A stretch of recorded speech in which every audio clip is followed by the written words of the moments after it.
When Natalie Isaacs discovered she could cut her electricity bill by 20% by reducing her family's power use, she made a life-changing decision. What if women around the world took the same action? She created a climate action organisation called 1 Million Women, where the challenge was for women to commit to cut a tonne of carbon dioxide pollution from their lives.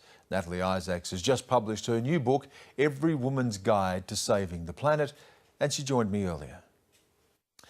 Natalie Isaacs, nice to have you on the program. You're just back from San Francisco. There was a climate change conference there. What did you take away from that?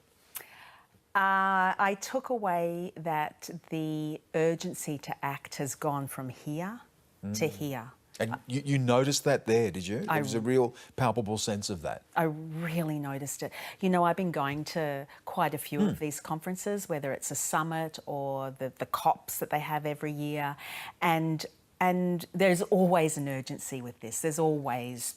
What's changed then, do you think? It's just that we've gone past the 11th hour and it was genuine... it wasn't despair, but it was this desperate need for action and action... And the 11th hour, I suppose, would be a combination of things. We're seeing widespread drought. We're starting to see the impact on countries directly. We're starting to see the movement of people, and that's coinciding with things like Donald Trump pulling out of the Paris Accords. If you put all of those things together, do you think that that is driving this sense of urgency? Absolutely, that is driving it. But also, climate change is not waiting for anyone, and it is accelerating. And the reports come out time after time that the modelling's changed and we're a lot further along than we thought we were. And, you know, this is a critical issue and it's serious and it needs everybody. It needs everybody to act, from governments down and from grassroots up. And so that's what I took away from... I mean, this summit was all about solutions. It was optimism and hope and being positive. But through all of that, there was this urgency that it is now. It has to be now.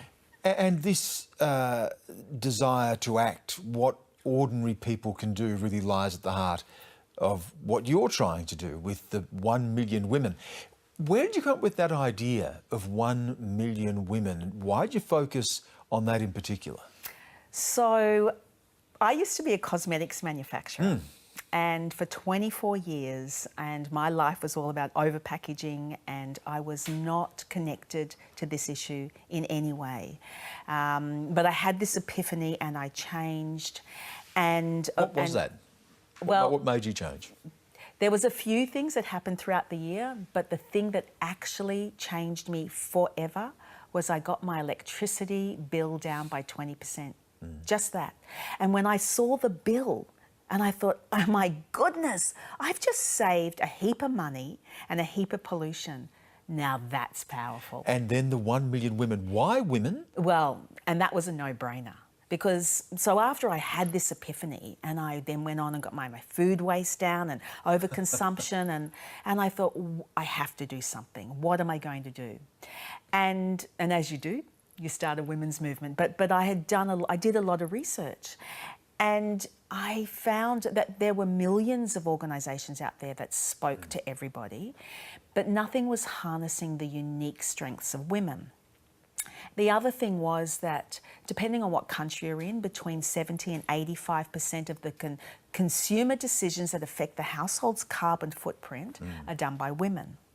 And the third thing was that research showed, surveys showed time after time after time that women were more engaged on the issue of climate change and looking after the environment than men, for many reasons, for future generations, for the legacy that... And as you say, just at the pointy end of making decisions about what happens in a household. You hit on this idea of people cutting 1 tonne of carbon dioxide pollution each year.